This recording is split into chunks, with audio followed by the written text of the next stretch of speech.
All right. Hi, everyone. It's another live stream for my Mindgasms channel. Get to talk to my brother here today. And yeah, so it's my brother, Nick Heffelfinger. Hello, everybody. We look really similar, but we're not twins like sometimes people say. And we do have different last names, which people get endlessly confused about. We both have the same parents, but our parents decided to give me my dad's last name and my brother my mom's last name. And Nick is an actor and a musician, and he was in an episode of the newest season of the X-Files, and he was in episode 2, 4, and he'll soon be in episode 11 of the newest season of iZombie too. And I think he's also working on releasing an album sometime in the relatively near future. So, Nick, why don't you just tell everyone a little bit about yourself? Sure. So yeah, I guess my upbringing and kind of my inroad to the world of creativity and making stuff was doing musical theater growing up in Fort McMurray. Um, and so I kind of at the same time simultaneously developed a big interest in music and a big interest in acting and just kind of performance in general. And I stayed on both of those paths all the way through high school. After high school, I did a post-secondary diploma program at Keano College in acting for the stage, and then moved to Victoria and did 3 further years of acting for stage and for screen with kind of a musical theater focus, but also a film and television focus. And then after going to school in Victoria, quickly moved to Vancouver, and as Andrew was saying, have started working a little bit in the film and television industry and doing some semi-professional and amateur musical theater and live theater, and also some work directing and stuff like that. And then, as Andrew was saying there, along the way, I also picked up playing guitar and kind of writing and producing music to some degree. So myself and my friend Jeff Hoffman are currently in the process of writing, producing, and releasing our debut album of songs for a band that we've decided to call Dope Afternoon. Andrew will link some stuff for you guys at the end here for our social media presence, which at the time is essentially non-existent, but over the next couple of months should be elaborated upon with some video footage and photo footage and some songs, and hopefully we'll be having an album release at some point this year as well. So yeah, that's kind of where I'm at with the whole creativity thing. I also do some writing, mostly writing like theater scripts, and I'm kind of working on edging my way into writing for television or for a web series as well. Just kind of create things in one way or another, make stuff. Oh, I didn't even realize that you were working on writing for a television series. I know that you had told me about writing some sort of a script, but I didn't remember that you had told me about writing for a television series. Yeah, so there's this thing in British Columbia and Alberta, which I'm sure most of the people who are watching this are aware of, called Story Hive, which is basically a artistic grant creation foundation organization, whatever they want to call it. I'm not sure. Largely funded by TELUS, and essentially they go through kind of I think it's a 2 or 3 year rotation where about every 4 to 6 months they have a different stream of production grants that you can submit for. Right now, they have one for digital shorts that goes live this week. I have a few friends that are filmmakers that are making short films for that. And essentially, like a bunch of people do pitches, and then 10 or 30 or 15 or however many get selected to get a small grant to make a preliminary version of their stuff. And then sometimes there's like a second stage where people get larger grants. Um, there's a group locally in Fort McMurray actually who did a web series called Nerdvana, and got a small grant for their initial pilot pitch, and then off of filming the pilot got a further grant for $100,000 to film the first season of a series. So I did with Jeff last year under the super clever band name Nick and Jeff. We submitted a song called Don't Give Up, which I've ironically kind of given up on for the time being. As a story Hive pitch to make a music video, and then that didn't turn into anything, unfortunately, because still working on stuff, like I said. And then I also developed a bit of an idea for a web series pitch, which was called Demons for Dinner, which was based on kind of like a Tumblr stream, I think, that I saw online. There's things online where people on different like Reddit pages or whatever else will post just writing prompts. Like somebody will say, you know, such and such things happen. What do you do? And then people will just comment on it and kind of build a story, or use it as a prompt to create a short story or a novel or whatever else.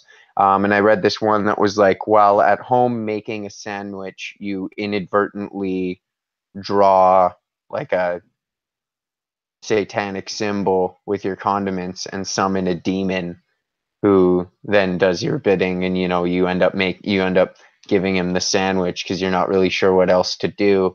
And then because you've made this offering to a demon, he keeps coming back and doing stuff for you without your knowing that you might secretly be thinking about wanting or whatever. And in return, you just give him sandwiches. And eventually, word passes along that that's a thing, and other demons start showing up and all this kind of stuff. And for myself, I read that and I just saw that as a great opportunity to create like a web series where I could have lots of local actors who I know come on and just play like one-off characters where like a whole episode would be about them because they'd be the demon that would be coming to visit my main character. I'm lazy and narcissistic, and nepotism is a thing that I'm a big fan of, apparently. So I was definitely just gonna like cast my girlfriend and fellow actress Amy King as the lead character, and then like bring in my friends over and over again to play people. But that also didn't turn into anything, but it's still kind of on a back burner for a future date, something I might create at some point, kind of thing. On the topic of like writing and creativity and all that kind of stuff, I was reading there's a lot of artists that do this, obviously. I just happened to be reading about this particular artist. I was reading an article about Crispin Glover and some of the weird stuff he's done over his career. And one thing I didn't really know about him, which I thought was really interesting, is he has essentially decided to separate his craft as an actor from his craft as a creator.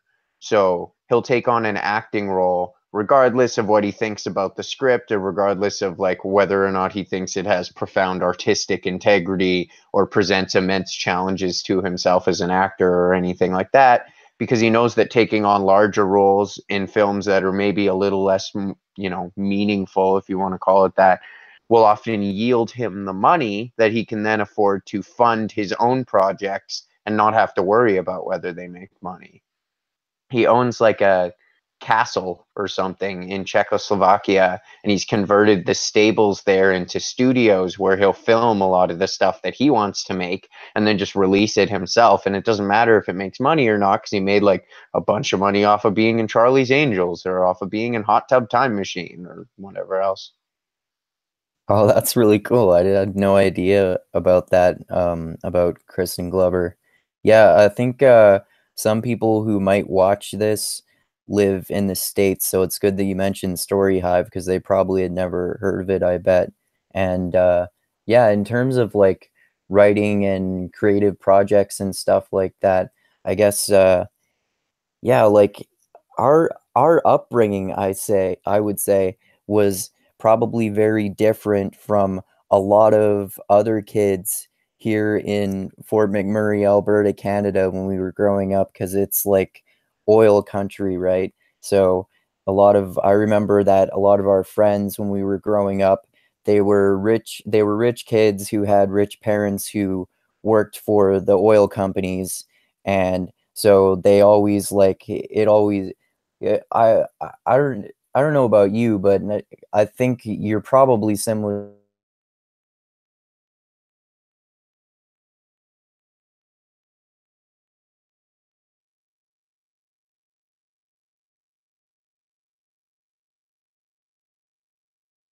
our some of our relatives getting to go on really expensive trips to Disney World and places like that all the time. And then uh but our mom just sat us down and said, "Yeah, but they don't get to spend time with each other, like when they they're always working and they don't get to see their kids. So would you rather see them and just go and see grandma when we go on holidays, or would you rather have us both work full-time jobs and spend and go on more expensive vacations?" And I think we both had like similar responses, like, well, we'd rather spend time with our families. So I remember, like, even from a young age, it kind of taught us to have different values. And I think that probably played a role in us both eventually becoming artists too. And I remember that, like, uh, grandpa, who is our father's father. I remember when I was in elementary school, I had written an essay. I don't even remember what it was about, but he had told me that I was a really good writer. And then it wasn't until several years later, I guess like maybe 3 or 4 years or a little bit longer ago now, that I actually started getting into writing. And then, as you know, I've been working on a novel for a long time, and then I've been publishing the chapters of my final edit on my blog and then reading them on my YouTube channel too. And I also write blogs about just discussing about a wide variety of different ideas, like academic ideas and stuff like that. And then I also publish blogs based on journal entries from my friend David's backpacking trip in Africa last summer. And then on my YouTube channel, I luckily have also started talking to a lot of people like you and like a bunch of other people. And I talked to a professor of Stoicism the other day, which was awesome. And I'm probably going to talk to a Maasai warrior pretty soon on here too, who my friend David knows from his backpacking trip in Africa. And it's interesting too about how, you know, since mostly for in terms of my creative pursuits, I do writing, like writing fiction and nonfiction. So that's a very different form of creativity, other than the writing that you do, of course, in comparison to acting. Like it's mostly solitary and just involves myself and not interacting with other people like acting does. So do you want to talk about those differences a little bit? Sure.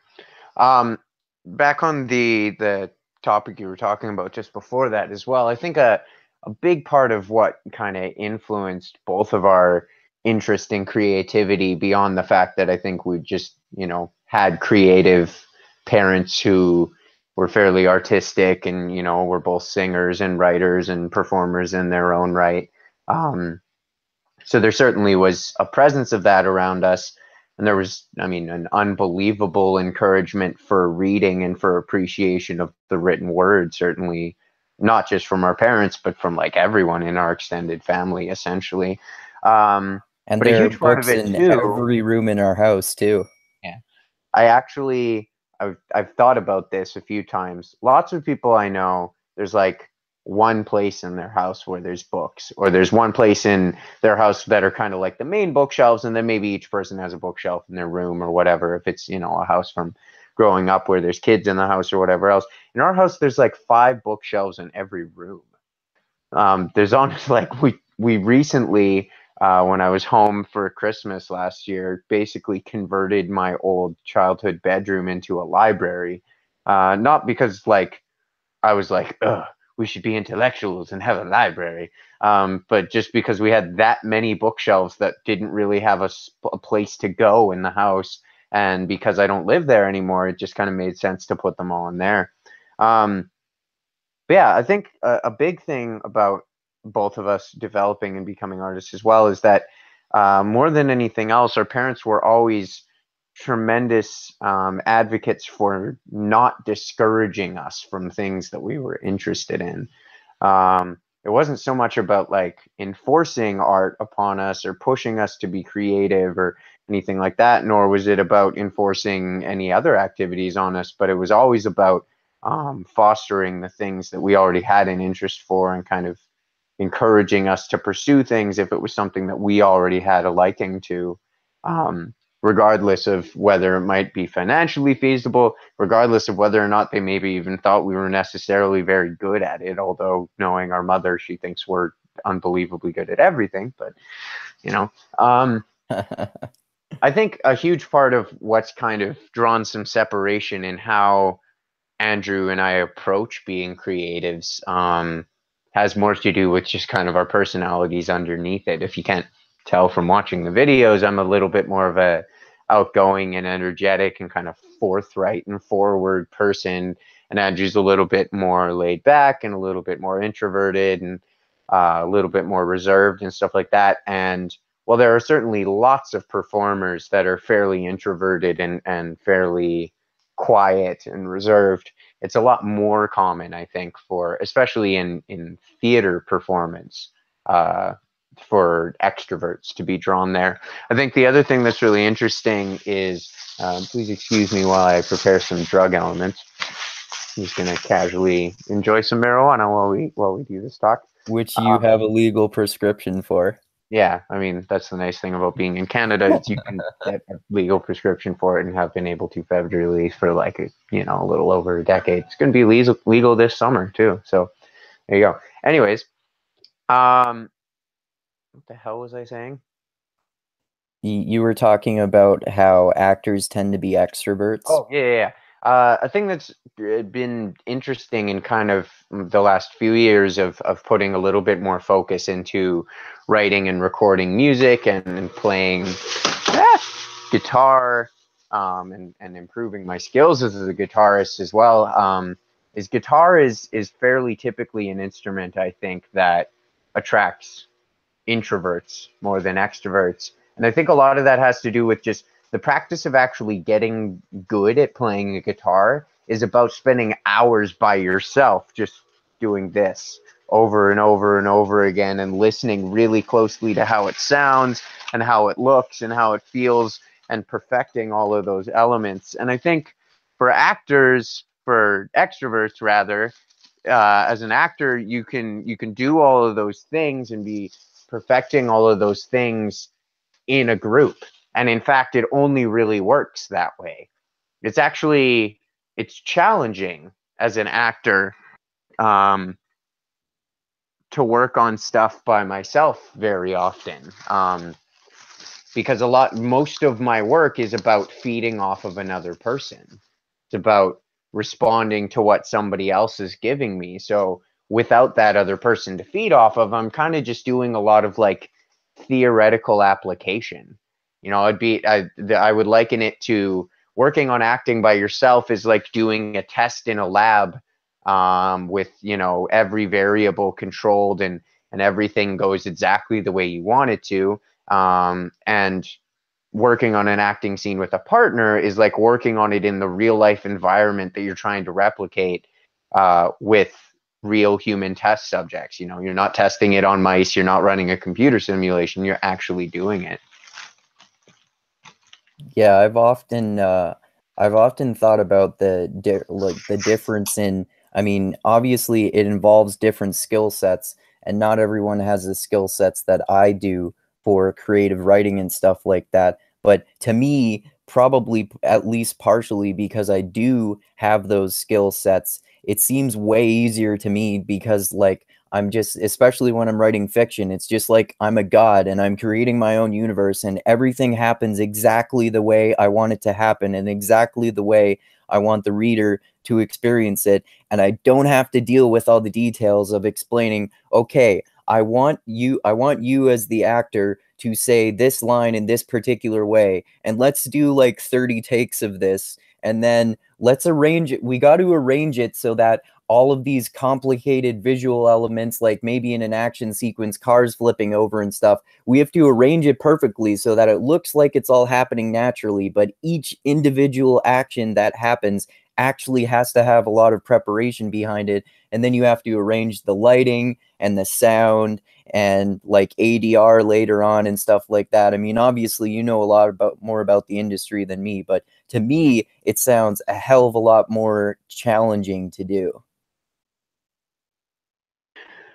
Well, yeah, I think overall, performing arts, music, whatever, any artistic form that has an element of performance to it is intrinsically collaborative. It's, you know, I mean, even most solo artists have a band behind them, and even artists that are actually performing by themselves, like a contemporary example I can think of is Ed Sheeran usually tours by himself in terms of his own performance. He has an opening act for sure, but he does a set by himself with a loop pedal and a microphone and his guitars. But even then, he has a person whose whole job is just to bring him new guitars for every song, because they often have to be tuned differently or have a capo on, or he just plays them so hard that they only really stay in tune for a couple of songs anyways. So that's another person on his team, even though he's playing by himself.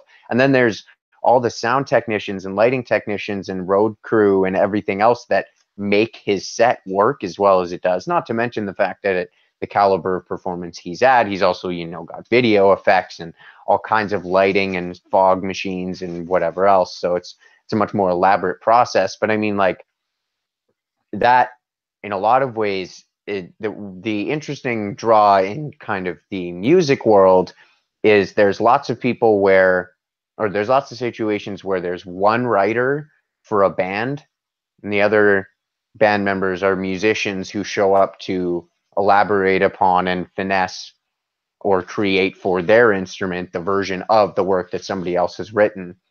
A band like the Foo Fighters, for example, most of the writing to this day is still done by Dave Grohl. The other members certainly contribute things like solos or, you know, drum feels or bass feels or whatever else, but in terms of like lyrics and the overall structure, it's almost always entirely him. Um, and then there's other bands where all the writing is done entirely collaboratively and all that kind of stuff. Hello, Mom. Surprise special guest on Andrew's podcast.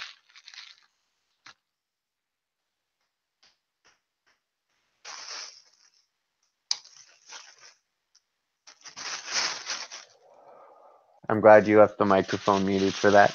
Oh yeah. One Yeah, of the didn't Dave Grohl like record all of his first album by himself and then hire other band members to tour with him?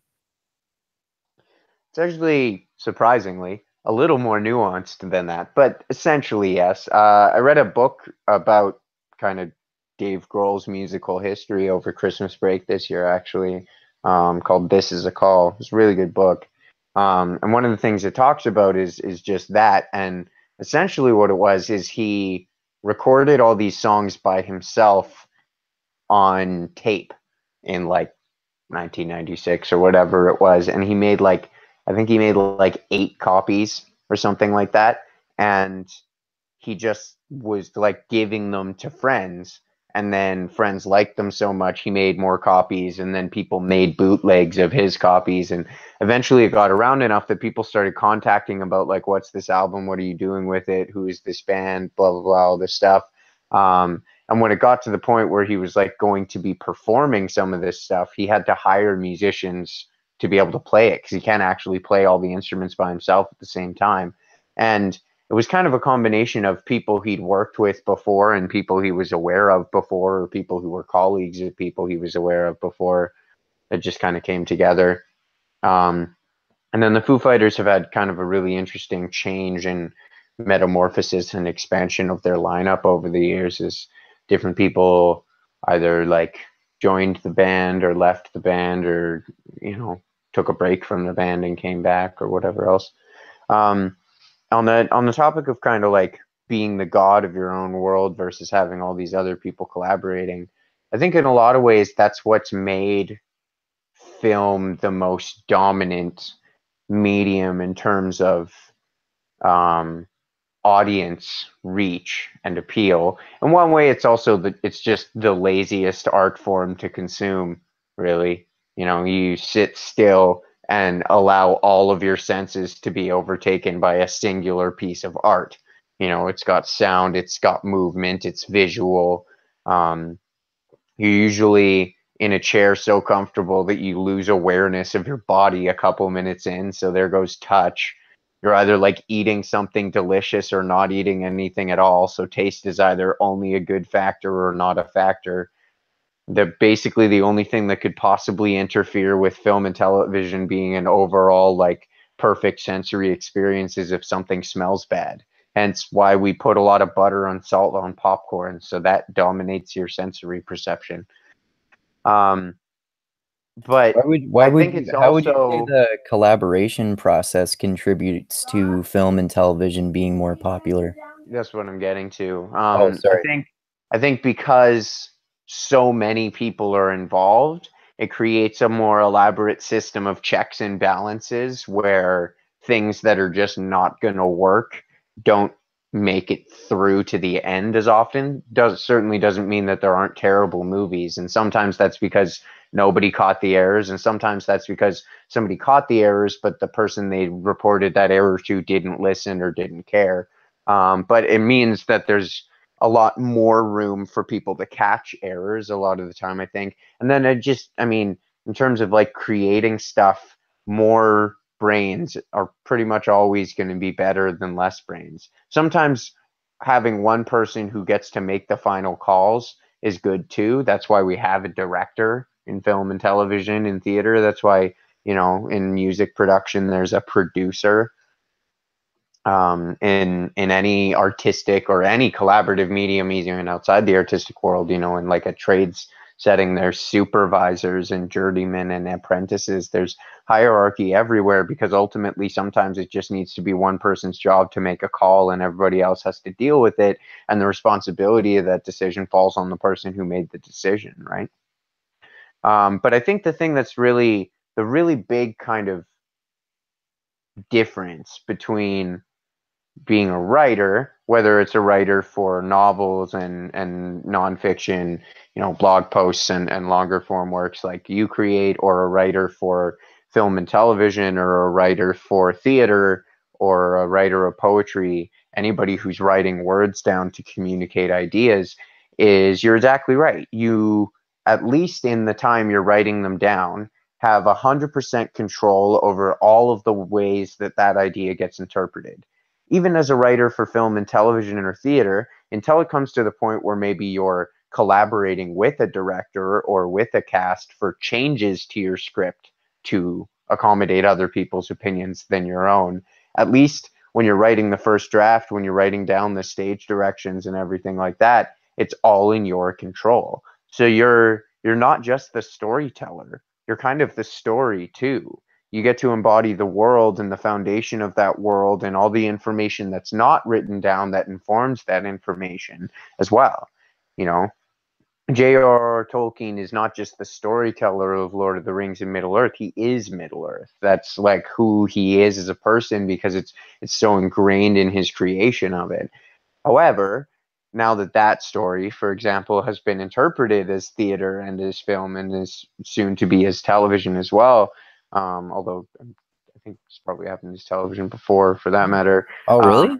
It becomes a matter of the story is outside your control, but you're still the storyteller. You get to decide how those words are portrayed. You get to decide which of those words are portrayed or not.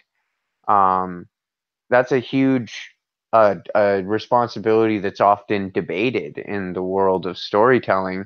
And I mean, in the world of acting, for example, it's never really my job to say, I don't want to say these words. I only want to say these ones. I don't really get to make cuts, generally speaking. However, in the world of film and television, where everything is being recorded for the first and only time, that's probably the biggest difference between film and TV and theater. Is in theater, you're working on a script that's been done before, unless it's like the premiere. And even if it is the premiere, the intention is for it to be done over and over and over again. So there's some nuanced differences between how that's prepared. and how film and television is prepared. And one of the big things with film and television is it's never really finalized until it's on the cutting room, like, screen, not the cutting room floor, because that would mean it got cut. Until it's in the editing suite and on the final version of the film, then nothing's really ever final. They can still change line readings. They can, it's 2018. People are pretty good at cutting film and television on their phones or on their laptops with the free software it comes with. The stuff that people with, multi-million or billion-dollar budgets from major studios have the capacity to do whatever they want. If a line delivery you gave doesn't quite work and they can make it better by cutting out 3 words in the middle, they'll do that. And they can usually do it frame by frame, so you can't even really perceptibly tell that they've made a cut. So because of that, on the flip side of that coin, it also means as an actor, you do have a little bit of input in saying, I don't want to say these words, or it doesn't make sense for me to be this verbose at this moment, or I feel like I can get this point across with just this first sentence or whatever else. But to be honest with you, more times than not, those kind of decisions happen because in the heat of the moment, you get so involved in the idea you're trying to get across that the specific words that the author wrote down might escape you. And you get some of them out, and then you feel like you've communicated your point, so you stop. Okay. I guess like maybe this is a stereotype, but maybe also sometimes like more famous actors, especially if they're also the producers on the movies, like how Tom Cruise was the producer of at least the later Mission Impossible movies. Maybe they have more control and can like alter their lines and stuff like that. And it seems like you can do like improv and stuff like the makers of movies like Knocked Up and Superbad have done sometimes too. I didn't realize that Lord of the Rings has been communicated through the mediums of television and theater. There's an upcoming series of the Lord of the Rings happening. That's, I think, like I may be grossly misquoting this. It's just something I remember reading on the internet. It's a like kind of Middle Earth backstory Lord of the Rings series that they're creating, I think. So it's not The Hobbit and it's not the Lord of the Rings books themselves. It's all the like Silmarillion and the appendices and all the like kind of lore of the show of Middle Earth rather as a show.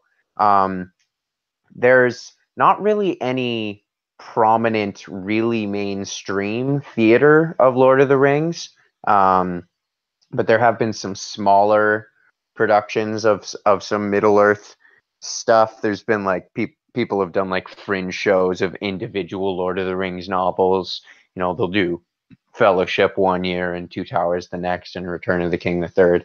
And then there's also a fairly underproduced, but still, they made a professional production, and there's recordings of the songs and stuff like that of The Hobbit as a musical, which was actually, the music for it is quite interesting. I've never seen a production of it, so I don't know how it actually plays as a show, but there's a really interesting song that Bilbo sings when he puts the ring on and realizes he's invisible. And he's just kind of like, I'm invisible, I can do whatever I want, ha ha ha, sneaky mischief. Which is cool. On the topic of what you were talking about actors who have like producer roles having more say, that's certainly the case. Like a person like Dwayne Johnson right now, for example, has a lot of pull in what happens with the script and the production elements of movies like Rampage or Jumanji, where he's also an executive producer and therefore like a huge funding source for the movie. Somebody like Tom Cruise, for example, though, the fact that he's a producer is certainly a part of why he has such an influence on that film. But the bigger part is he's the reason that film happens. He's the hugest part of the budget, in a film that's maybe $300 million to make, let's say. I'm throwing out a random number. I have no idea if this is the accurate figure for what he's being paid or how much the movies he's making are costing. But let's say it's a $300 million movie. He's probably getting paid 15 million of that by himself. And has a stake in the profits of it, so that if it does well, he'll make, 5 times that or whatever. When you're paying somebody 1% of your budget as one person on an operation with thousands of employees, of course you're going to give that person a lot of pull. It's like somebody who has stock in Apple doesn't really have that much say in what they do with iPods. But if you own 1% of the stock of Apple, that's a kind of big deal. And the thing that shifts that share even further with film and television is it's hard to replace the people who are on screen because we see them and we know what they look like. Once nobody else can be Ethan Hunt in Mission Impossible anymore. That's who Tom Cruise is. Somebody else could play somebody else. They did that with the Bourne movies. They had Jeremy Renner come in and play a different agent for a Bourne movie, but like that's a different agent. You can't make another Ethan Hunt Mission Impossible unless you do it in a different medium. If they did a TV show of Mission Impossible, I'm sure it would have an Ethan Hunt character, and I guarantee you it wouldn't be Tom Cruise. But Tom Cruise is also just a person who, because of his level of fame and because of how much he knows, like, if I drop out of this movie's going to get canceled. So I can kind of do whatever I want. Like when he was working on Mission Impossible 3 with J.J. Abrams, that scene where he runs across like the entire village near the end of the movie? He's like in some Southeast Asian village. I can't remember what country they're in. It's been a long time since I've seen this movie. Trying to like get to where Philip Seymour Hoffman is with somebody he's kidnapped, and they've got that chip in their brain that's going to explode or whatever. And what was in the script is that Ethan runs out of the building and like knocks some guy off a motorcycle, jumps on and like rips across town in a motorcycle in like 15 seconds, gets there, jumps out, like runs up flights of stairs, and the scene happens. And Tom Cruise was like, wouldn't it be more dramatic if I ran there?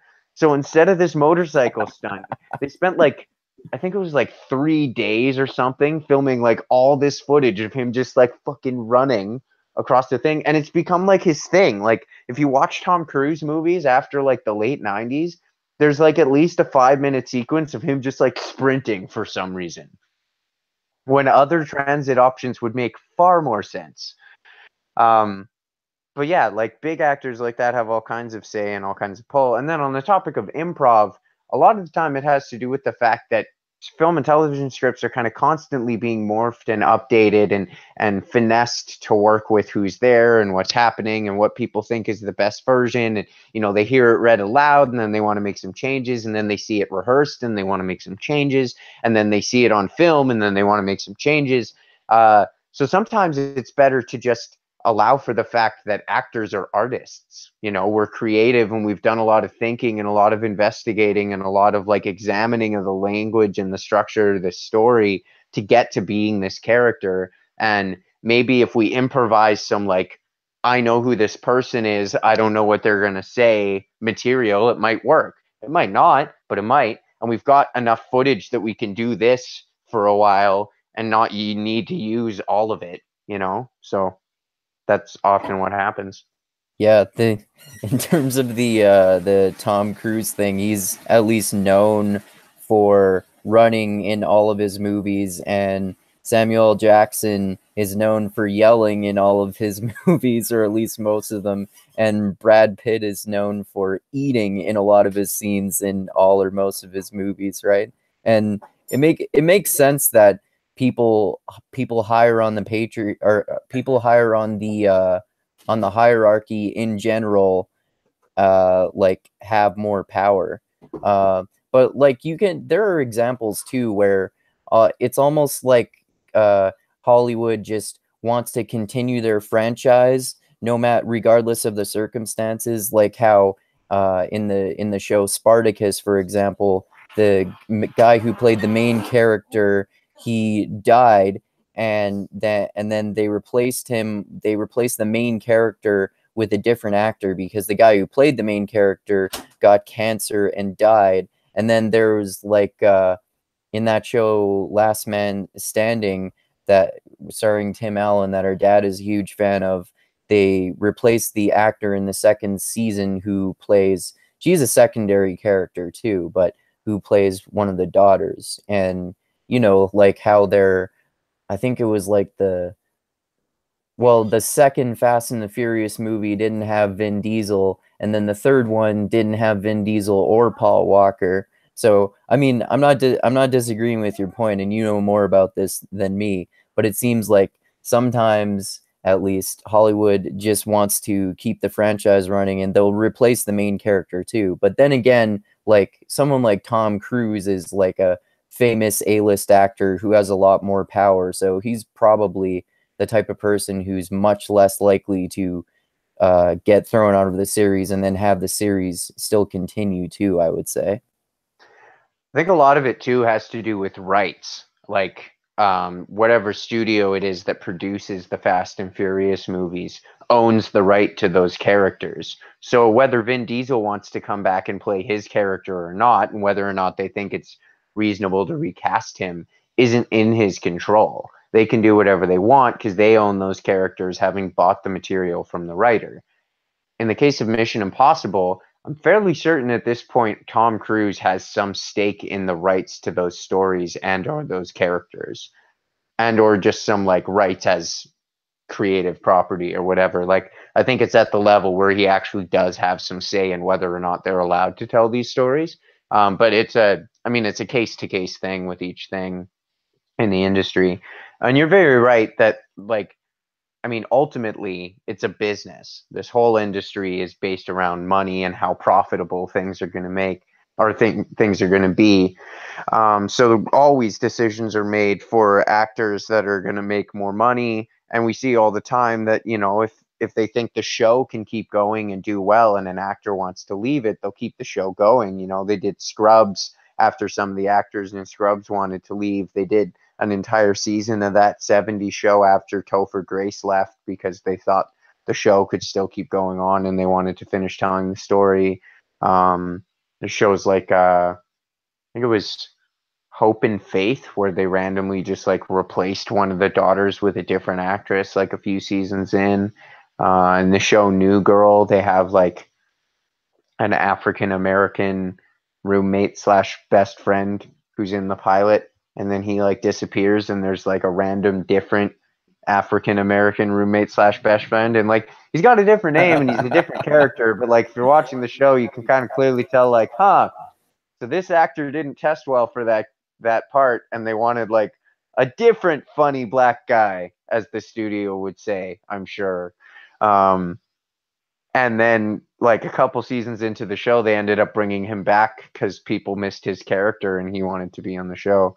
And I mean, that kind of stuff happens in the industry all the time because, like I said, it's a business and they kind of do whatever they think will benefit them the best for profits and for moving people's careers forward, which is also one of the big challenges with trying to make my way into the film and television industry as an actor is they people always want to hire people who already have experience because those people already have credits that'll probably help them sell tickets. Not just that they have friends and family that'll watch their material, because almost everybody has friends and family that'll watch their material. People might have different amounts of friends and family, but not to any like demographically measurable amount in terms of what a network or a studio is going to care about.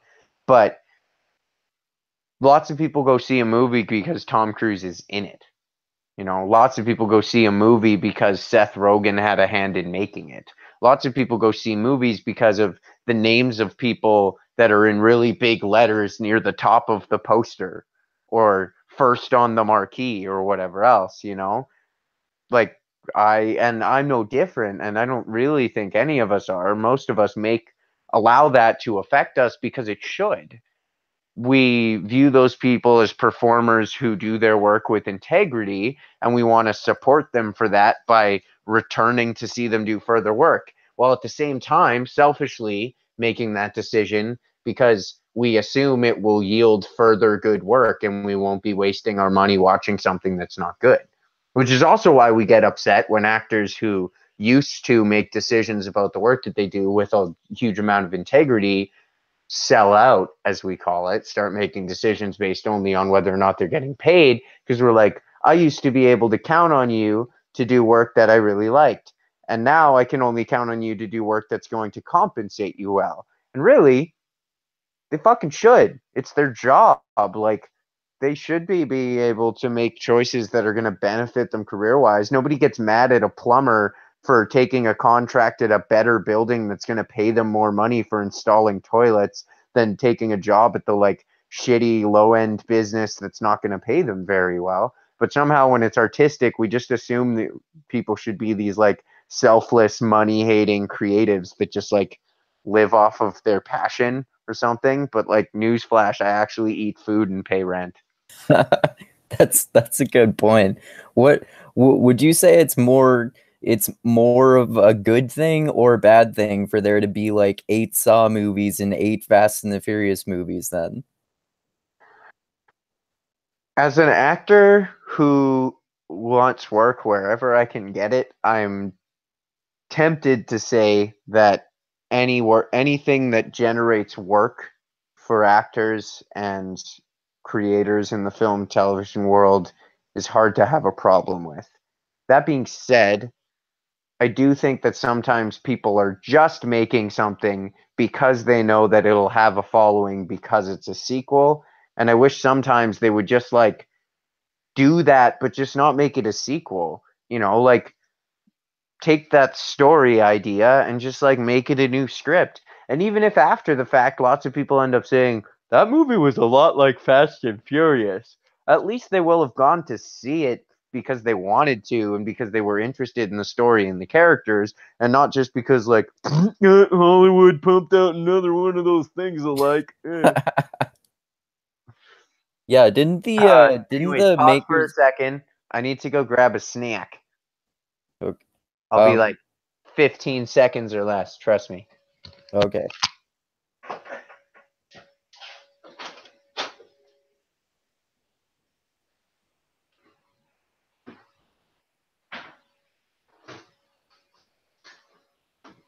Dun, dun, dun, dun, dun, dun, dun, dun, dun, dun, dun, dun, dun. Okay, I'm back. Okay, Got me a jar of peanut butter, got a done. spoon. We're good to go. I was just humming Seven Nation Army. Oh, that's a good way to go. I would have done Yeah. like the Jeopardy theme, you know? Yeah,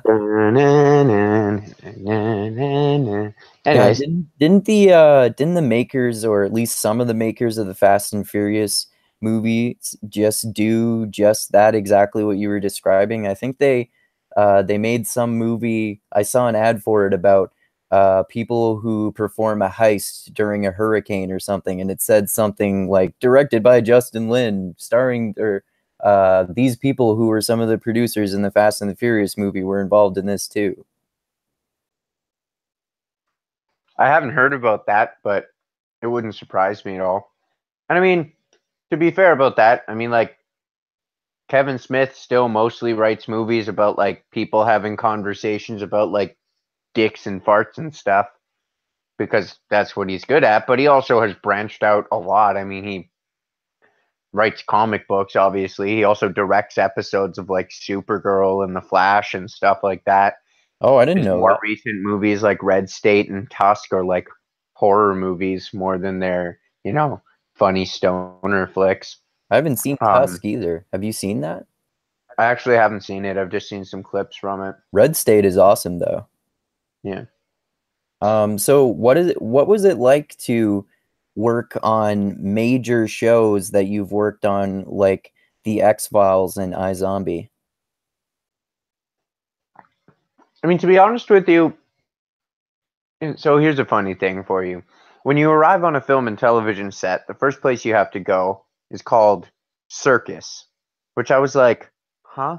That's such a weird term. And what that means is just the place where all the trailers are. The trailers for actors' dressing rooms and for costume storage and for hair and makeup. And sometimes there's like a catering truck there as well, or sometimes the food is at a different area, and there's usually like washroom trailers and the production office trailers and just like basically a whole bunch of freaking trailers. And for a long time I was like, why the hell is it called a circus? And I kind of thought about it, and I came up with a reason, and I was like, no, that's too dumb. And then I asked somebody, and they confirmed the really silly, dumb reason, which is basically when a film and television set shows up somewhere with all their trailers, it looks like the circus is in town. And the whole thing kind of is a circus. So they just call it that.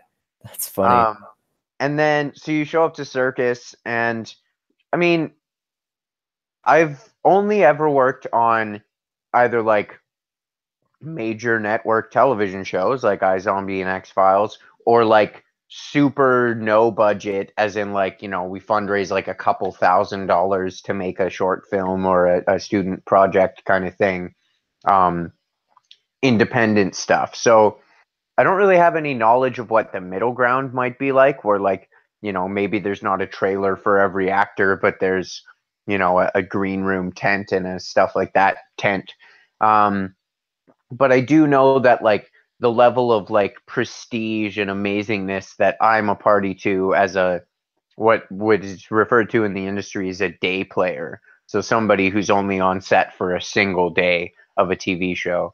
Or for X Files, I was on set for a few days, which because I wasn't a day player, because I was on set for more than one day for a single episode, meant I got a trailer that was like about 5 times as big.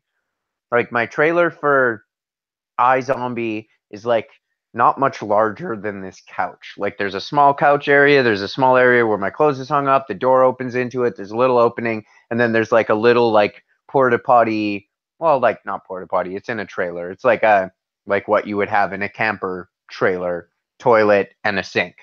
My trailer in X Files had like a shower, a toilet, and a sink. It had a couch that folded out into a bed. It had a table with 2 benches to sit at. It had a microwave. It had a fridge and a kitchen sink and like a whole little dressing room entryway area. Like it was a little more elaborate. Um, but I mean, it ain't nothing on what like Robert Downey Jr.'s got on the set of the Avengers, I'm sure. You know, they've got like trailers that are basically houses and you can have like pianos and pinball machines in them and stuff. Wow, that's really cool. You could like live there. Um, another thing I wanted to talk about is what we've talked about relatively recently about how we've both had problems with depression. Not to belittle your experience, but maybe particularly me, because it seems like I'm maybe like clinically depressed or something like that.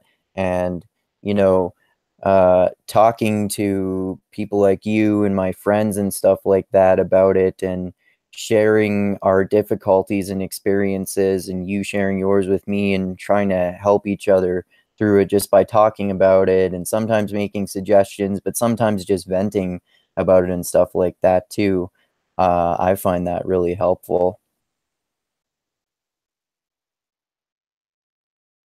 Yeah, I mean, I think the thing for me is like there's kind of an interesting kind of, I don't know, double-edged sword or something of being an artist, because I think in a lot of ways art is often an outlet for me for things that are making me upset or sad or frustrated or angry or whatever you want to call it, or depressed even. um Although at the same time it can often be kind of a lot of the source of my depression, or it can sometimes, you know, help fuel me down the path of being more upset and more enraged and more depressed. Um, I've just noticed this, that myself lately too. Sorry to interject, just with like being a workaholic in terms of my creative pursuits sometimes.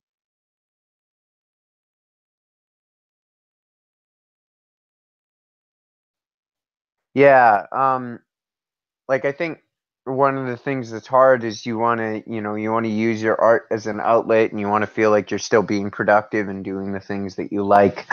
But sometimes you end up working on material that's depressing. You know, you work on material, you're in a bad mood, so you start writing about characters who are in a bad mood, or you're in a bad mood and you're working on a piece that requires you to stay in a bad mood for long periods of time. Just this last fall, I was playing Jesus in the musical production of Jesus Christ Superstar.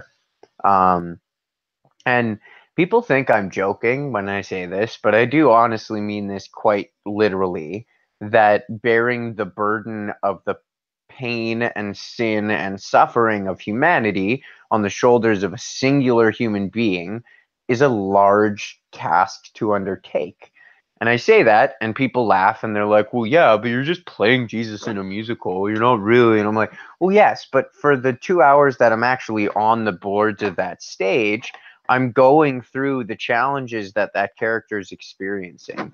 And the best way that anybody's ever put it is an acting teacher I have by the name of Andrew McElroy, who, if there's any film and television actors in Vancouver who are watching this, I would highly recommend trying to take one of his classes. I do say trying because they're quite competitive to get into. But he's a genius and he's a really good teacher. What he says is the problem with acting is there's no separate nervous system. I don't have a different central nervous system to process the emotional responses that I go through as an actor playing a scene. So as Jesus getting crucified and having to sacrifice myself and having to have an epic, like 7 minute long rock ballad argument with my father about why I should die for the sins of humanity every night is challenging because my body doesn't know that I'm not going through that for real. I'm mentally aware of that, obviously, and I'm physically aware of what I'm doing in terms of controlling my performance as an actor. But in terms of my just like basic instinctual, animalistic nervous system responses, by the end of that, I've gone through hell, quite literally. And I, did that more days than not every week for a couple of months. Um, so that was a lot and a big challenge. And then at the same time, I'm one of the numerous projects I'm working on is I'm working on developing an original piece of musical theater, which is called Searching for a Life in the 21st Century. Long title, I know, but you'll understand when you see the finished product.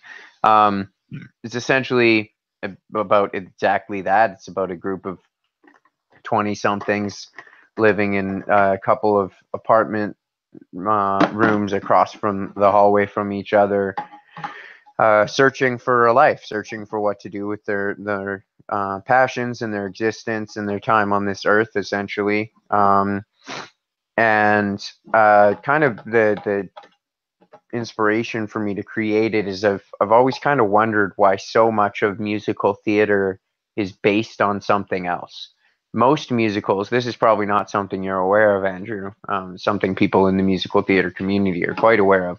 Almost all musical theater is based on something else. It's based on another play, it's based on a book, it's based on a movie, it's based on a historical event, it's based on a poem, it's based on a ballet, or several of the above. Um, I'm not really sure what the reason for that is. My theory is that creating musical theater as a storytelling medium is so challenging as it is that having a story that's already well established to tell makes interpreting that story for songs to be sung between characters a little bit more straightforward than trying to create the whole thing from scratch. But I kind of wanted to challenge myself to write something without that. But anyways, one of the parts of this story is that there's a character who's feeling really depressed, and spoiler alert, eventually gets suicidal and tries to take her own life and ends up in a coma. And I was working on writing a song called Kick Me When I'm Down, which is about this character feeling like everything in the world around her is attacking her, and every time she feels down about one thing, another bad thing comes along.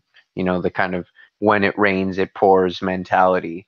And I kind of happen to be struggling a little bit in my personal life at the time in terms of just like having some strains on my relationship with my partner Amy, because we were both really busy and didn't have a lot of time together, and struggling a lot with the material in Jesus Christ Superstar, and struggling with the material I was writing for Searching for a Life in the 21st Century, and just ended up feeling really, really down. And I had to come to a realization where I had to not spend as much time working on art because the art that I wanted to work on was contributing to me feeling worse.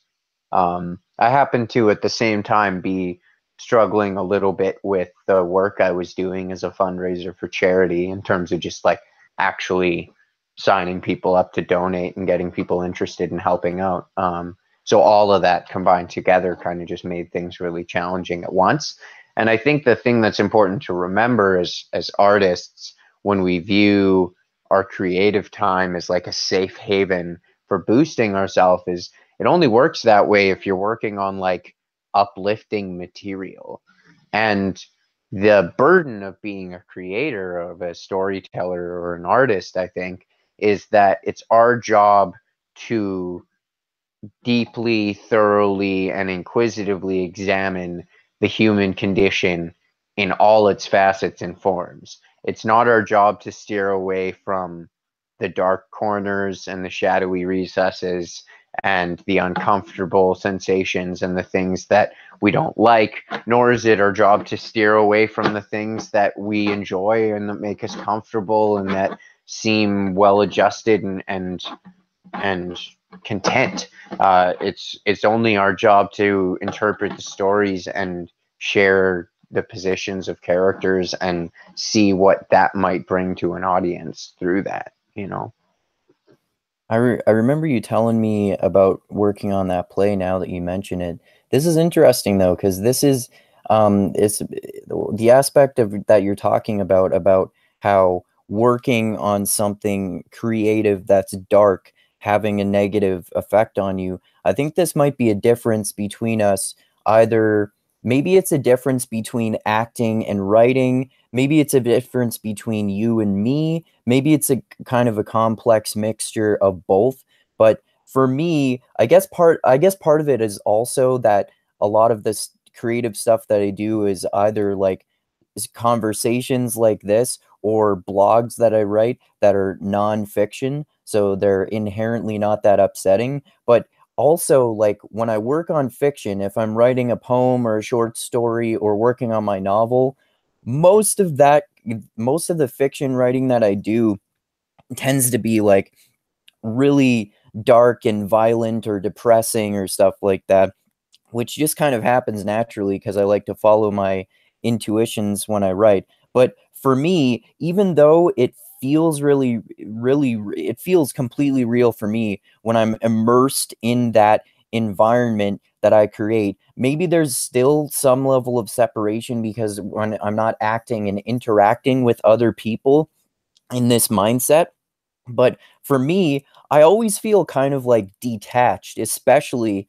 when I'm working on fiction. So it's not really a problem for me um, that I get depressed if I'm working on really depressing creative content, even if it's like really dark and depressing and violent. I usually just am detached from it and don't let it, and just automatically, without even trying, don't even get affected by it afterwards. Not because I'm a sociopath or anything like that, but I guess just because it just feels different in my head. Like when I come out of doing my creative work, it feels like I'm coming into a completely different world. And I think that for me, what in terms of like we were talking about, it's just like more of the the quantity of work that I do sometimes. Like sometimes I sit down and I plan on writing for 3 hours, or I plan on having one conversation, and then like yesterday I did two conversations, which was too much, but I really wanted to do it. Or sometimes I'll do 6 hours of writing instead of three. And then when I come out of that world, when which I feel like I have boundless energy in, when I'm in that creative environment, I come out of it and then I get pissed off because I'm like, ah, fuck, now I have no time to like do my workout and all this other shit that I wanted to do, but I'll do it anyway because they really feel important to me and everything feels important. That's probably partially like an OCD type of thing for me too, because I have like obsessive compulsive character traits. But anyway, yeah, I think that might be one aspect of this that's different between you and me in terms of our creative work having an effect on our depression, I would say. Yeah, I think like as an actor, you end up like like it only really works if you're sorry, just 1 second. I need to mute my microphone and ask my girlfriend a question.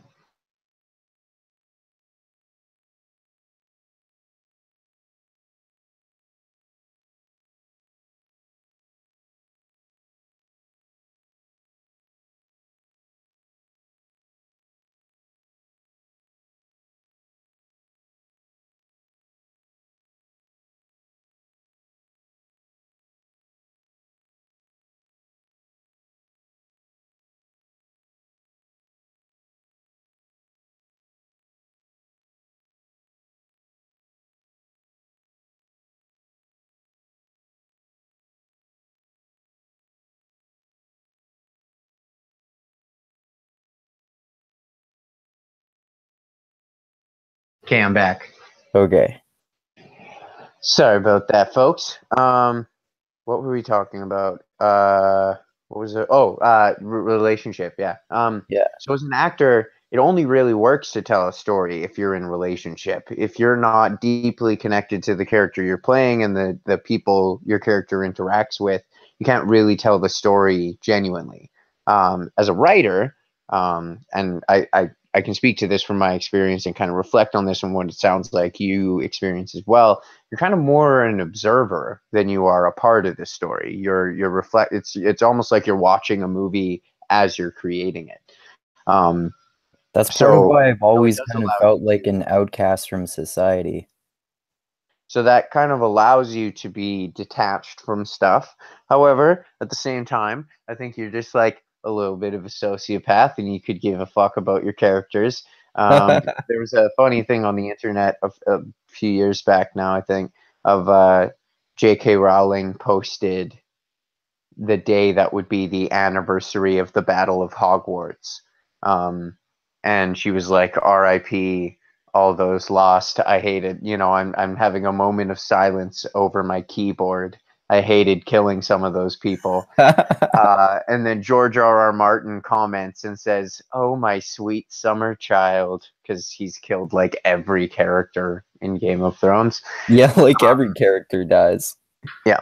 Uh, anyways, uh, on to the next topic. What was the other thing you brought up along that Actually, path? actually, you both you talking to Amy just there and you talking about your performance in Jesus Christ Superstar reminded me that those would be good segues into it, which is religion, because we both obviously were raised by What was parents. the last thing you were talking about in Oh, what you were talking about that reminded you of that? I was talking about how um, my experience of depression in relation to the creative work that I do is different from yours, and that I'm kind of like more detached from it. right. Yeah. I certainly, I would say I identify and feel this a lot the same way as you about that a lot of the time, in that I find my creative pursuits are a little bit of a trap, in that if I start down a path of doing work on them, I either get completely involved in doing them to the point of like ignoring other responsibilities or not eating food even though I'm hungry, or he's starting to do something else I should be doing and then back to the creative task I was working on. It's I'm especially a culprit of that when it comes to working on music. I'll start playing around on my guitar and start like writing a song or something, and then suddenly like 4 hours have gone by and I was supposed to like go grocery shopping and make dinner and do a bunch of stuff, and instead I've just been like sitting there playing the same lick on guitar and trying to get better at it. um but yeah, the one thing that's been really interesting for me lately is I've been doing this. It was recommended to me from a clickbaity Tim Ferriss thing that I came across on Facebook one day, and it was like a routine to try and help you get to bed easier, which I was like, oh, I'm interested in trying that. And then it happened to also have a routine for helping you wake up faster in the morning. So I've been trying both of those for the month, and they've been mostly pretty useful. More of it than anything else has just been like being pretty rigorous with myself about having a routine. Because otherwise, I find, especially on mornings when I wake up and I don't have something to do right away, I just end up kind of like sitting around for an hour, like reading and drinking some tea or eating, or I do some stuff, but I get about a quarter as much done as I actually could have done if I just had like a list of things I wanted to get done in an hour. What were But those the things that thing, the thing Candace in recommended? the day and night routine is it's something called the 5 minute journal, which is Oh, I've heard of that. Yeah. it's 5 sections where you list 3 things. The 3 you're supposed to do in the morning are I am grateful for 1, 2, 3. What would make today great? Some like predictions or tasks you can set forward for yourself or things to look forward to or whatever else. 3 of those. And then 3 daily affirmations, as in, I am, you know, a good artist. I am, super strong and stuff. I am a great cook. Whatever you want to write down, I guess. And then at night, you're supposed to do the last 2, 3 amazing things that happened today, and 3 how could I have made today better statements. What I have found to be really interesting is how often over this last month my how could I have made today better has either been go to the gym because I did a bunch of other things and ended up like not getting to the gym before it was too late for it to really be feasible for me to go, or uh, prioritize food better because it's like suddenly 11:30 and I realize I've had like one meal for that day and like a protein shake and some snacks, but ultimately I probably had like 1,500 calories and never really had like a substantial amount of food at one time. Or less weed because I realize I've spent like the whole day just kind of like gradually getting baked whenever I'm doing stuff and like still getting stuff done, but getting stuff done at like probably 75% the rate I could be getting stuff done if I wasn't like a little too stoned. Okay.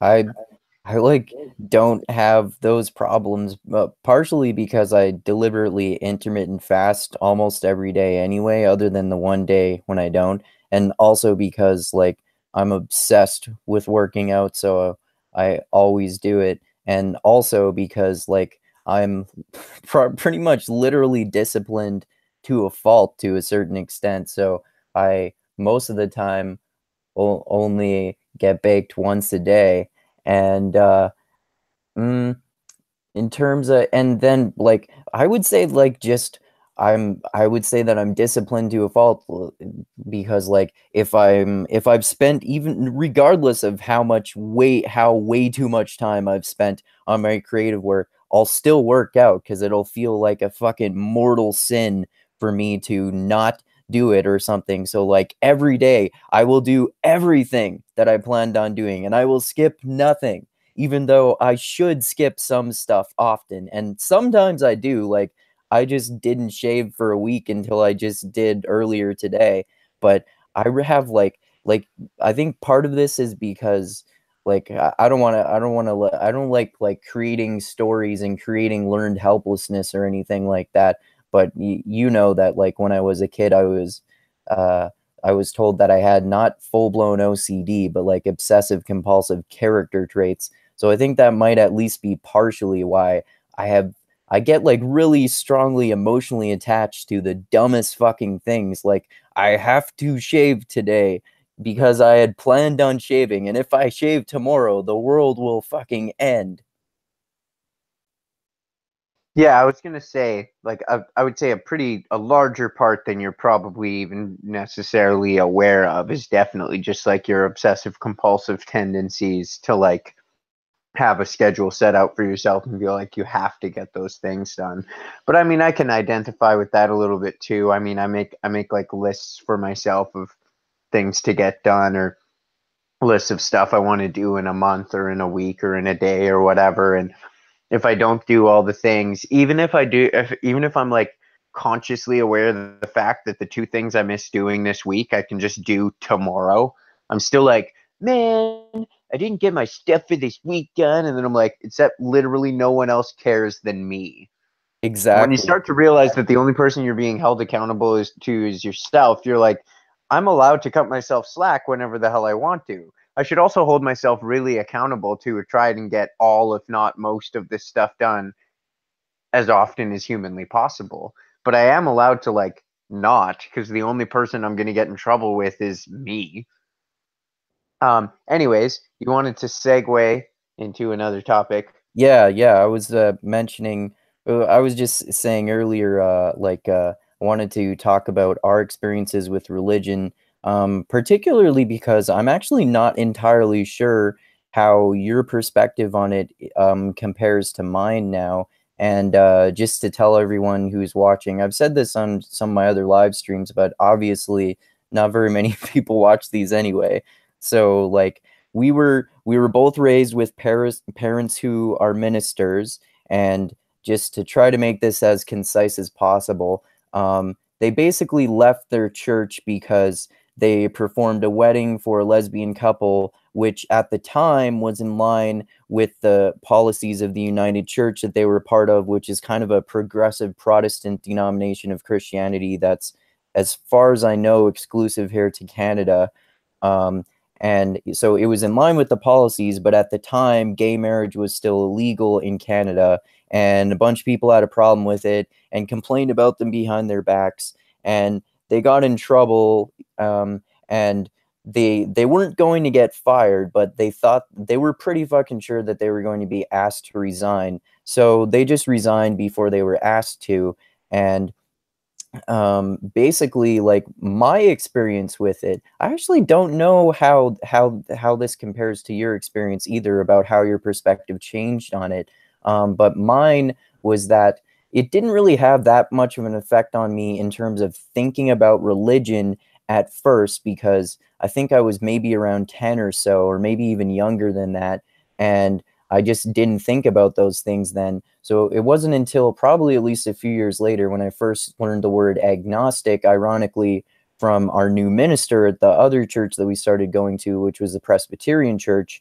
And it wasn't until probably a few years later after that point, when maybe when I was a teenager, or maybe when I was just barely an adult, I actually started learning about the history and philosophy of religion and theology and stuff like that. And then I gradually became shifted from kind of becoming an agnostic to becoming an atheist. And then I gradually became a militant atheist through the so-called Four Horsemen, like mainly Sam Harris, Richard Dawkins, Christopher Hitchens, and Daniel Dennett, reading their books, listening to their podcasts, and watching their debates and whatnot.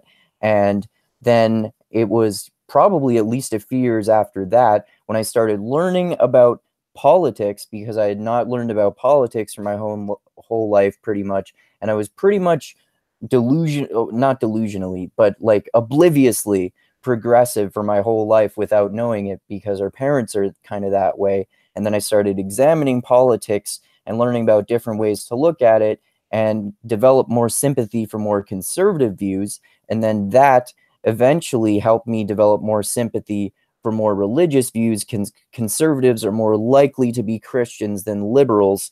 And then it was through mixed mental arts and learning about the work of people like Jonathan Haidt and David Sloan Wilson, and sociobiology theories showing that people are evolved to be religious, and people like Jonathan Haidt and David Sloan Wilson, their work, and the work of many other people suggesting that rationality that the militant atheists praise so much isn't really a thing in the human brain. It's always like inexorably linked with emotion. So you need emotion. And that's like, so I was thinking like, but they're talking about how we should always be rational. And then I gradually realized that they're also just being kind of arrogant assholes about religion. And then there's nothing wrong with being religious.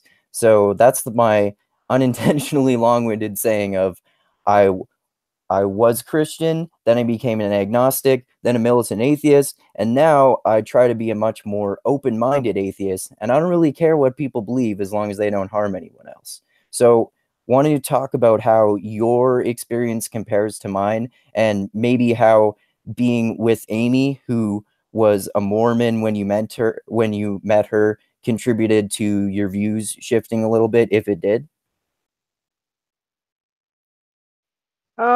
So I think overall, you and I have kind of landed at a pretty similar place where it stands in terms of like religion and spirituality and all that kind of stuff. Is that I am not going to believe in anything if you can't prove it to me. So I don't believe in God, and I'm an atheist, and I don't follow any religious practices because of that, because I don't think that any of the evidence that anyone's ever presented for any of these stories is anything but kind of laughably refutable.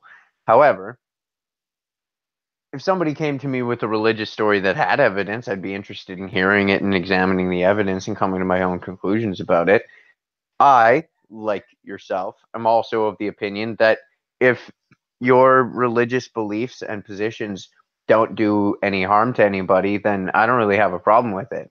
I might laugh at you occasionally because I think it's ridiculous what you believe without any way to prove it or something like that. But I try and be a little less arrogant about those kinds of things because I do realize that the most important part of this whole thing is something that I think you highlighted a little earlier just by kind of glancing over it, which is that when our parents left the church, neither of us immediately became atheists. And I don't think that's because we weren't mad at God. I have very clear kind of subconscious memories of being mad at God when our parents were leaving the church and when mom became disabled and when we were going to lose the house that we were renting at around the same time. And then that ended up changing. But it wasn't until, like you said, until minister taught you the word agnostic. For me, I think wasn't until one of my friends mentioned something about being an atheist or an agnostic that either of us were aware that there was another option, which is, I think, hugely important for lots of full-blown adults who've been buying into these stories their whole lives. Is for some people, whether like being around atheists or not, for a lot of people, the option of not believing that has just never been broached. And for some reason, for some people, they'd need convincing and they'd need a lot of evidence in the other direction and stuff like that, which I can totally understand because, I mean, if you think about it, like when you're a kid, everything you're exposed to is indoctrination to some degree. You know, you get indoctrinated to speak the language you speak and follow the cultural traditions of the culture you're a part of and understand rules of law and social mores and stuff like that. And but also things like gravity and like acceleration due to gravity. You know, you like get taught not to jump off of tall stuff because you're going to go too fast and hurt yourself. You get taught not to cross the street without looking because you might get hit by a car. So all these things that you get taught that are beneficial to you and that you get just kind of told to believe without necessarily a lot of explanation, because a lot of this stuff you have to get taught before you're really old enough to be able to understand the explanations for it. You just believe. So when God's a partner along with that, it becomes challenging to kind of separate that as something you could challenge or question. And I think for us, that's a reason why we didn't for a few years afterwards. And also, like, our mom was still going to church and taking us with her. So it's not like we weren't still around God, even though our parents had left the church. For me now, though, I think what's really interesting is like a friend of mine broached this question to a person he encountered who also happened to be Mormon, but I think you could have the same conversation with people who are Muslim and people who are Christian in certain parts of the deep south in the United States and people who are all kinds of various religious beliefs in places where the religious belief is like ingrained in the culture and tradition of their society. Is that you basically believe what you believe because of where you were born. Like my friend Brody once broached this question to a woman who happened to be a Mormon, which he was like, "So you're a Mormon?" She's like, "Yeah." And he's like, "So have you been like a believer and a member of the Mormon church for your entire life?" And she was like, "Yeah, I've been going like since I was a kid. My parents are Mormons. It's always what I've followed and known to be. And it's not just a belief. It's like, you know, it's something I know to be true." Um, and his response was like, "Okay, well, where were you born?" And I can't remember exactly what her response was, but it was somewhere in like southern Alberta or southern Saskatchewan, kind of prairie provinces area where there is a fairly predominant population of Mormons. And he was like, "Okay." Have you It's ever kind of like the considered the equivalent of fact? Utah in the States, right? Yeah, Or is it Utah? yeah. Yeah. Um, and his next question for her was, have you ever considered that if you were born in India, you might be a Muslim? And she was like, well, no, of course not. I mean, of course I would have found my way to the Lord and found the truth of His word. And he's like, really though? Like, how much looking around have you done at any other belief system than the one that you were born into and essentially forced upon from an age before you understood that there were any option to do something otherwise? And what's interesting to me is you can ask that question to lots of people who are religious, and a lot of the time the answer is no, because the reality is that's kind of like the biggest thing that the biggest amount of work you can do to push religious ideas forwards is just to not address the fact that there's other versions of the ideas out there. Yeah, definitely. Like there are lots of different ways that looking at religion and your upbringing plays a massive role. And that's part of why I've never I mean like I said, I have no problem with people believing whatever the fuck they want to as long as they don't hurt anyone else. But that's why I've for a long time now thought that, it doesn't make sense to me to follow for at least for me to follow any particular religion because like why is this one better than any of the other ones that have existed throughout history? Like I might choose like the one that's more the most interesting to me, like maybe Hinduism or something like that, because they have some fucking like bizarre and psychedelic gods if I wanted to choose a religion.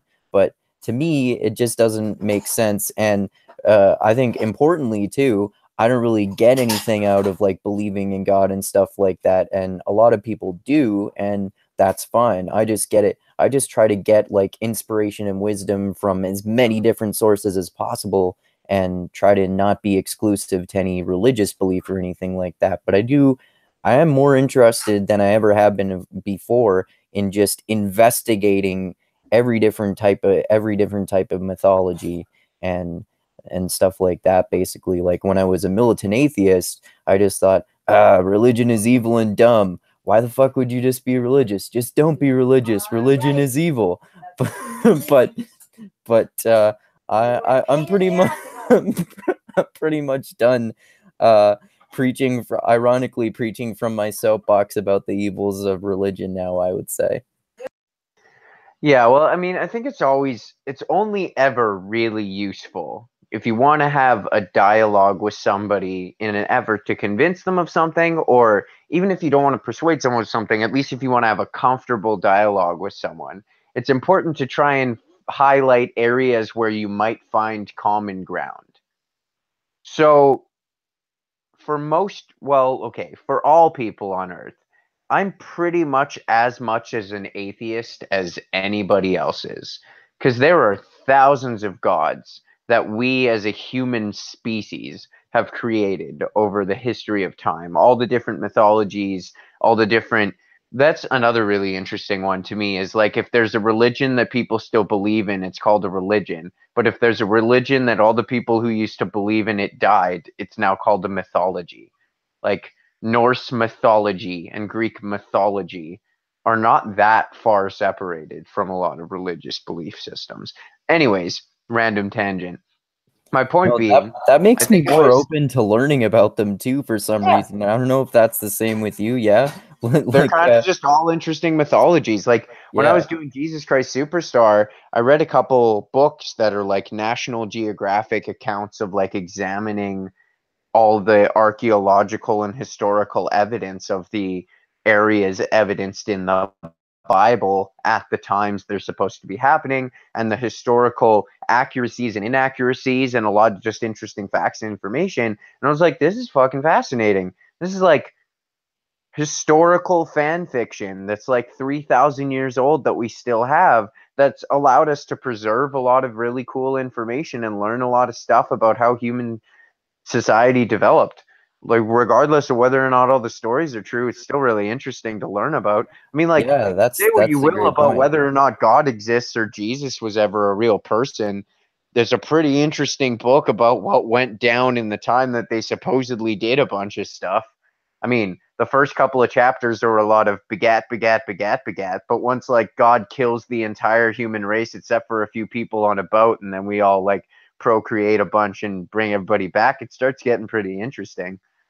Yeah, Um, yeah, definitely. Like, I've been telling people lately that I tried to read the Bible a few times before, but I'm actually gonna try reading it again fairly soon. And I've been like collecting suggestions of different books in it to read from people, and yeah, I just want to like. I think part of it is that I'm much more open-minded to it now, and looking at it from that perspective, just as like to me, like it's basically historical fiction that a lot of people enjoy and get a lot out of. So if I look at it as that, then as like a fundamentalist would look at it or something like that, then it sounds a lot more interesting to me. And I want to try and I want to read the Quran too. And but what you were talking about is interesting too, because there's one of those people I mentioned, Jonathan Haidt, who's a social psychologist.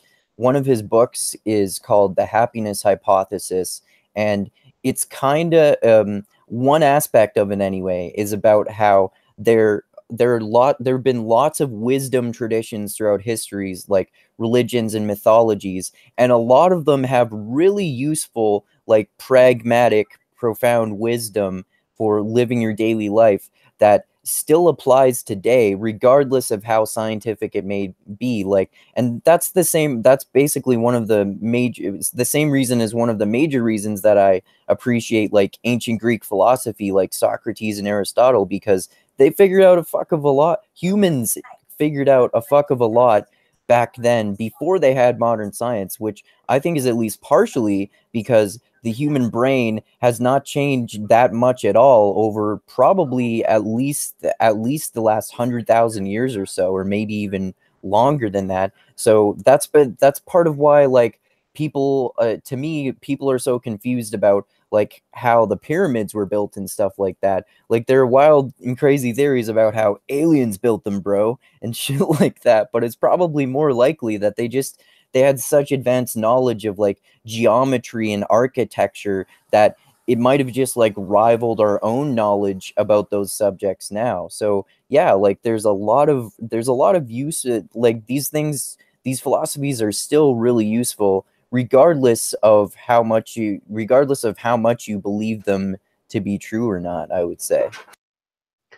well, yeah, like back on what I was getting at about like the whole atheist thing is like, as an atheist, I don't believe in any god. So I don't believe in 100% of all the gods that human beings have ever come up with.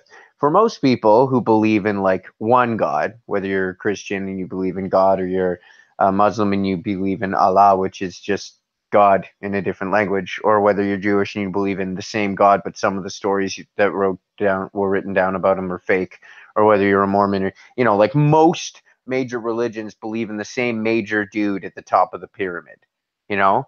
So, like, they're just 99% as atheistic as I am. So rather than trying to have like an endless argument about like this one thing we disagree about for whatever reason, why not just talk about like all the other interesting information that we all agree upon, or maybe we disagree upon for different reasons, but for reasons that we might actually be willing to have a debate about? Because that's the biggest thing I've realized is like most people who are religious are about as set in their ways about believing it as I'm set in my ways about not believing it. So this is not really a lot of point in having discourse unless we're both intellectual people that are just interesting in having a discourse about it without attacking each other, and that's fine too. On the topic of Egyptians, though, I think another thing that people often completely discount when it comes to how the pyramids were built is they're assuming that Egyptians were people with 21st century ambition and lifestyle possibility. They forget that for almost all of human existence, we were basically living an animalistic survival existence, which living in a civilization meant doing whatever you had to do to provide for your family so your wife and children could eat so you'd all not die. So in ancient Egypt, it was called slavery. But really, what it meant was as long as you went to work every day, you had a house and all the food you would need to feed you and your family forever. And that's like a pretty good deal. So when you got that kind of deal, it means the entire population of your country or of your, domain is recruited to build the pyramids. So you got guys working at a quarry thousands of kilometers away, pulling the rocks out of the ground and putting them on carts that are constantly going to the pyramids because that's those people's job in order to be able to have a house and food. And it was their dad's job before them, and it was their grandfather's job before their dad, and they've just been doing that for generations. Like, the thing that people forget about the pyramids is they weren't built in like 50 years, they were built in like 50 generations. They can see evidence of how far apart the spacing of some of the stones at the bottom is from some of the stones at the top. It's because they were building this as a legacy to gods who had no concept of the length of a human lifespan, at least in their opinion. So it wasn't about, I need to get this finished before before my Christmas break. It wasn't about, I need to get this finished before I retire at 55. It's about, we as a collective culture need to continue aspiring to finish this until it's done. Yeah, I think that's probably true that at least the cultures might have been more collectivist too. I think part of the Egypt thing though is that it wasn't necessary. Well, I don't know, but it wasn't necessarily the case that like until modern civilization people were just like animalistic. Like what's that line? Life was nasty, brutish, and short. That's kind of like one of two major ways of looking at the situation of like the history of hunter-gatherer cultures, and it's probably a complex mixture of both, including the mindset that I'm about to mention, which is that particularly if you look at evidence in sociobiology, anthropology, and archaeology, a lot of it suggests I just made a YouTube video about this, about how Robert Sapolsky, who's a neuroendocrinologist who's lived with, spent years living with baboons and studying them in their natural environment. He talks in his new book, Behave, about how, contrary to Steven Pinker's argument in his book, The Better Angels of Our Nature, the general argument is basically true that people have been becoming less violent, but it also seems like it might be the case that hunter-gatherer cultures were like less violent than we've been led to believe. And particularly with the Egypt thing, the two different ways of looking at that I've heard about are like the Graham Hancock type of argument, that there was this advanced society that we're unaware of, that no longer exists and there isn't much evidence for, but they built the pyramids. Or the argument that I've heard that sounds, and I'm a big fan of Graham Hancock, as you know, but the argument that I've heard more recently that sounds more reasonable is that maybe, in combination with what I just mentioned about hunter-gatherer cultures, that maybe they were just much more advanced than we previously thought that they were capable of. So that might at least be a piece of the puzzle too. And oh yeah, in terms of what you mentioned with like talking to religious people, yeah, I really agree with that too, because my friend Hayden Bruce, who I've told you about, who's now part of Mixed Mental Arts that I'm part of as well, he's my friend who's a Christian, and I've literally never talked to him about the existence of God. We debate about some stuff sometimes, but most of the time we're not actually debating about religion when we debate. We we debate about stuff, but overall, I've found, and he has too, that we're actually a hell of a lot more similar than we are different. And I think that's why I've tried to be more and more open-minded as I get older and as I learn more, because the more you talk to people and the better you get to know them, then I really think that the vast majority of the time you'll find that you're more similar to other people than you are different, because a lot of these that relates to depression that we were talking about too, because a lot of the struggles that we think are like unique to us, when we actually talk to other people about them, we realize, oh, so many people have had the exact same fucking struggles as me. Maybe if we talk about this and we just talk to each other and try to resolve our differences, it'll be a much better and sustainable strategy in general for trying to lead to better prosperity for humanity. Yeah, totally. That's kind of like a good point or topic to end with, I think. It's that came up one time at work actually as a fundraiser. I was talking to this guy who was it's a really interesting thing. I don't really understand. I don't think there is a logic behind this. I think it's just people that are incensed being kind of dumb. But like, I wish someone could explain to me what they think the value would be of approaching somebody who's decided to make it their job to fundraise for their charity and try to convince them that the charity is a bad idea. Like the number of times people come up to me and try and convince me that like we shouldn't be sending doctors to other countries to help people blew me away because I was just like, dude, I'm here doing this for work. You're really not going to change my mind at this point. Like I got a paycheck riding on this, if nothing else. Let's set aside my own like moral and ethical integrity, but like you're gonna waste your time. But ultimately, I kind of would often try and make it my job to persuade people to maybe see the other side of the coin or maybe do some thinking about why we might want to help these people wherever I could. But one time I was talking to this guy who just wouldn't get off the point that like, some people from different countries are just different and we're just never going to be the same as them and their cultures are too different and they shouldn't be immigrating here and we shouldn't be going there to help them. We should just let our culture be our way and let their culture be their way.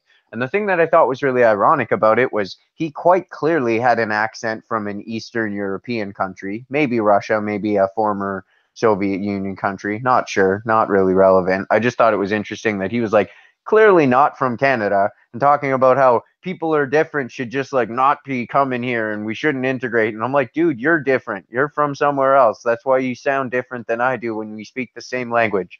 But I didn't bring that up. He was like, well, don't you think you're like completely different than somebody who's from like one of the countries you're working in, like Somalia? And I was like, no, dude, I'm like 75% banana. I'm 98% chimpanzee. The things that make me different from another human being are so unbelievably inconsequentially small, they're hard to measure scientifically.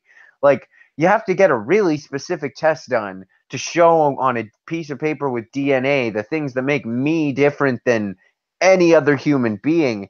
Because I'm, just like I said, 75% banana. The instructions are the same until you get 75% through executing the program, and then you have to change plans. Like, that's a little nuts. We're maybe not that different after all. Maybe we're pretty much all exactly the same with like slightly different expression of the way that we look and the way that we think and the way that we act and the way that we feel and the way that we communicate. And yeah, absolutely. You're going to learn a lot more and have a lot better time if you just try and like talk to people about the stuff that you find interesting and share common ground. And if you find that you share like no real common ground with somebody, the thing I've found that's really cool about being an adult and not like being in a classroom where you have to like get along with everybody in your class is like if you just don't see eye to eye with somebody about like anything about them, then you just don't be around them. Like don't spend time with that person anymore because there's probably other people you could spend your time with. Shrug. Yeah, yeah, very, very well put. And the um, how my mindset has changed about that lately. It's just radically changed from the way my mindset used to be. Now it seems like my instead of the way that my instead of the instinct that I used to have, which was if someone disagrees with me about something, especially something that I really strongly believe, my instinct used to be, oh, that's a fucking idiot. I should go bully them, or I should just completely ignore them. But now my instinct is like completely the opposite. It's more like, oh, they disagree with me about this. I want to talk to them and try to understand why they think that. Yeah. Right. It's Yeah. just more interesting that way. Yeah, exactly. All right. So anyway, if you wanna end this now, um, I'll just say the things that I like to say at the end of my videos, and then you can plug all your stuff there. And like I said, I'll add the links in the description for all your creative pursuits and stuff that you've been in recently. And thanks a lot for talking to me, Nick. I really appreciate it, and we should do it again sometime soon. This is like a really good way for us to actually talk like face to face, because usually we just text each other and stuff, right? Um, but anyway, so all right. So for everyone listening, thank you so much for everyone who's already my patron on Patreon and who has subscribed to my channel. And thank you so fucking much for anyone else who can becomes my patron on Patreon and subscribes to my channel. And I'll add the link for my Patreon page in the description here too. You have no idea how much it means to me. It means a fuck of a lot. And I love you all, and keep being the tiny beam of light that shines through the almost impenetrable darkness in the universe. And always remember this: the funk cures all. All right, Nick, so just plug your stuff there. Yeah, so I'm Nick Heffelfinger. I'm an actor and an artist and a musician. As Andrew said, you can see some of my work on Netflix and on the CW. iZombie season 4, episodes 2, 4, and coming up soon, episode 11. And then I'm also in season 11, episode 9 of the X Files, which was What on role do you play FX. in those shows? In iZombie, I play a character named Mace Diller. In the X Files, I play a character named Calvin. And I'm also in, as I mentioned earlier in this video, in a band called Dope Afternoon. You can find us on Facebook, Twitter, Instagram, SoundCloud, YouTube, and soon to be something else whose name Reverb Nation. But we have basically nothing in terms of content up on any of those platforms right now. That's kind of what April and May are going to be about, is creating a lot of video and music and photo content for you folks to enjoy. So definitely check those out. And thanks for listening. All right. Thanks a lot. I love you, bro. Let's do Bye. this again Love you too, sometime. dude. All Good right. talking to you. Bye. Yeah. All right.